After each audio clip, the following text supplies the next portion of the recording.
बिस्मिल्लाहिर्रहमानिर्रहीम। अस्सलातु वस्सलामु अलैका या सय्यदी या रसूल अल्लाह, अस्सलातु वस्सलामु अलैका या सय्यदी या हबीब अल्लाह।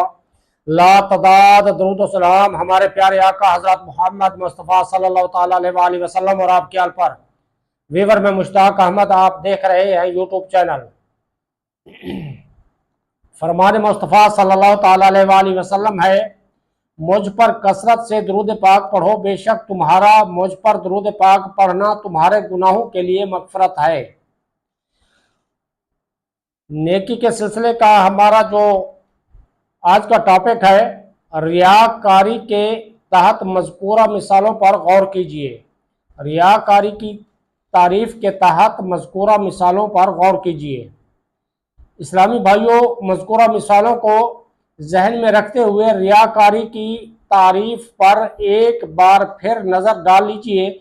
जैसा कि बहार शरीयत जल्द 3 सफ़हा 629 पर है, रिया यानी दिखावे के लिए नेक काम करना, और सुमा यानी इसलिए नेक काम करना कि लोग सुनेंगे और अच्छा जानेंगे। ये दोनों चीज़ें बहुत बुरी हैं। इनकी वजह से इबादत का सवाब नहीं मिलता बल्कि गुनाह होता है और ये शख्स मुस्तहिक के अजाब होता है। रियाकारी की तारीफ में ये भी शामिल है कि लोगों पर अपनी इबादत गुजारी की धाक बिठाना, अपनी तारीफ, वाहवाह और इज्जत चाहना, या उस नेक काम से सूट पीस या रकम का लिफाफा या खाना या मिठाई या किसी किस्म के नजराने का हसूल मकसूद होना।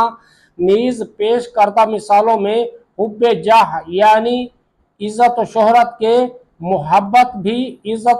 की मोहब्बत भी मौजूद है, क्योंकि रियाकारी का एक बहुत बड़ा सबब हुब्बे जाह है।